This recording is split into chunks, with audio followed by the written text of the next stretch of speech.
Hey, hello again, this is Matthew from the 7 Cities of Gold, Indiana Jones and the 7 Cities of Gold development team, and I'm gonna make another episode in this tutorial on how to make proper perspective for 2D adventure games. In the previous episode I showed you some interesting distortions in Maniac Mansion perspectives, which were very basic cheats, and I showed you how this also applies to more recent games. So if I take again the background from previous episode, I can show you more interesting things. For example, you can see on this wall in the background that the bricks follow this perspective. So we have a vanishing point here, which doesn't really match the vanishing point from the roof, the small plexiglass roof there, and doesn't match the ground.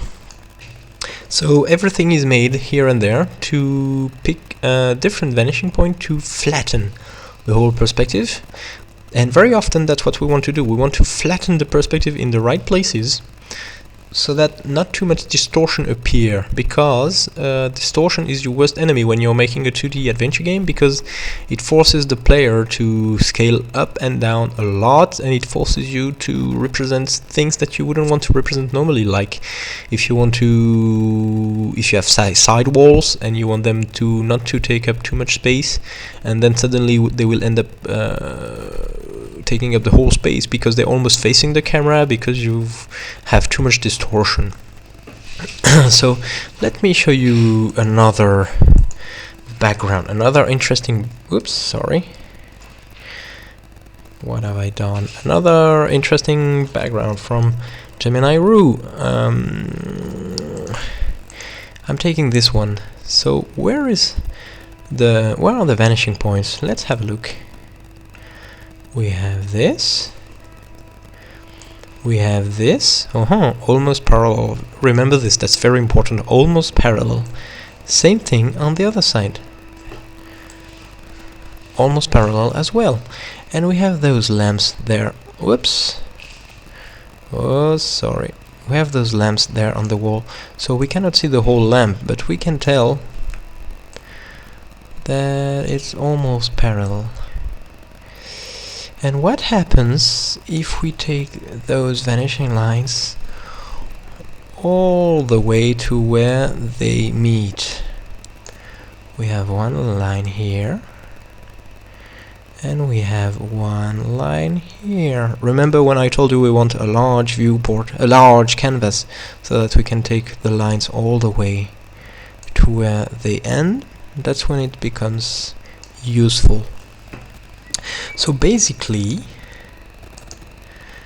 there you have it. You have one vanishing point somewhere around here and another one somewhere around here.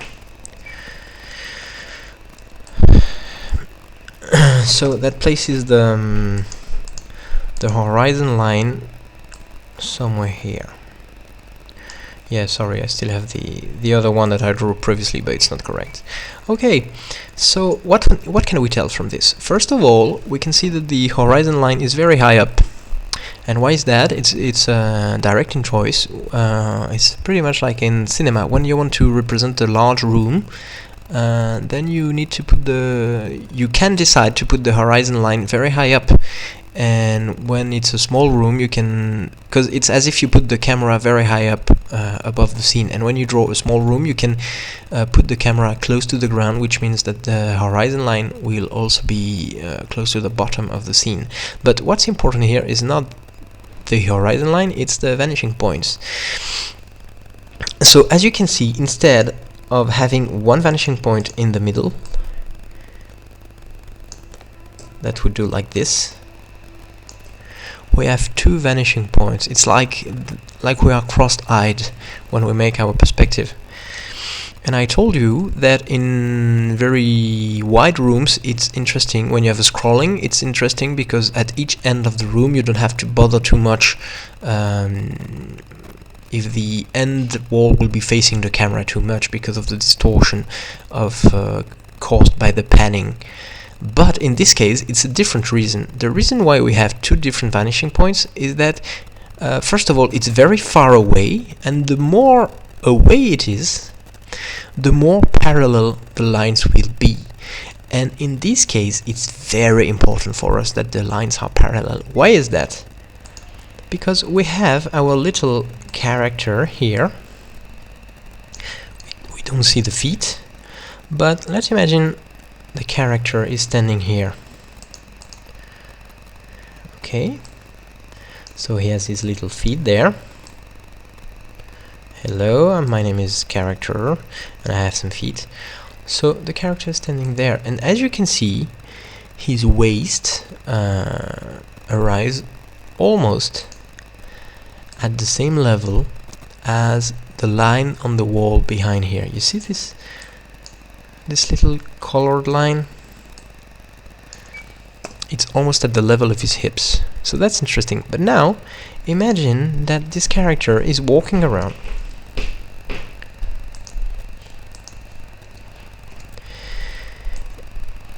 Sorry. I will manage to do what I want to do, maybe, eventually. Okay, so let's imagine... Oh, damn it. What am I doing?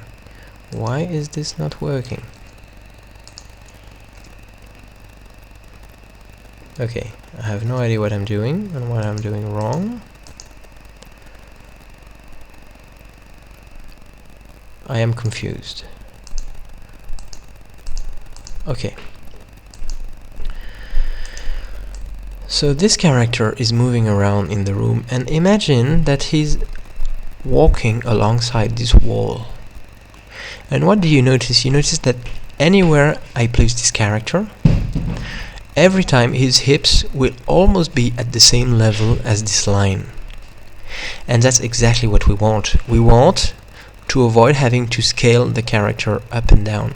Why, are you going to ask? That's because very often when you scale a character up or down, it's ugly, because there is some detail loss.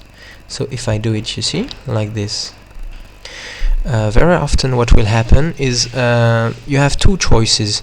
Either the scaling down is done using the nearest neighbor algorithm. In case you don't know what that means, it means that in order to achieve the scaling down, the engine of your adventure game will simply remove some lines of pixel, some rows of pixels, wherever it wants to scale down. So, and it's done completely arbitrarily. You have no control over this, which means that, for example, when you scale down the character, it could totally remove the row of pixels where the eyes of your character are. So if it removes the eye, then suddenly the face becomes eyeless. Your character becomes faceless almost, because the eyes have disappeared, and you cannot predict where the pixels are going to disappear. So nearest neighbor pixel, nearest neighbor scale down is not great. And the other very common algorithm, the other family, is something more fancy, like bilinear or trilinear or cubical or whatever, and it's more fancy, but the thing is that it applies some anti-aliasing, and then your character will not lose too much detail but will appear blurry. So I can do it right now. See my character? It looks blurry all of a sudden. I don't know if you can see it in the compressed video, but whatever. So we want to avoid scaling up and down our character. And as I said before, if you want that, you need to have some consistent proportions wherever he's standing in the scene. And in order to achieve that, you have to have as many lines parallel as possible. And in order to achieve that, you see, that's the whole reasoning. And in order to have as many lines parallel as possible, you don't have to use 0-point perspective, you don't have to use 1-point perspective, but what you have to do is you have to cheat on your vanishing points. You have to put them as far as possible, not at infinite distance. Your lines don't have to be completely parallel, but they have to be, you have to find a compromise. You have to find a compromise between completely parallel lines and slightly converging lines. It is the case here. The vanishing point is very far, so the lines are not completely parallel, so you have a sense of perspective, but they are not converging very much, which means there is not much distortion happening. So that's all for this episode, and I'm gonna tell you more in the next episode. Thank you very much. Bye bye.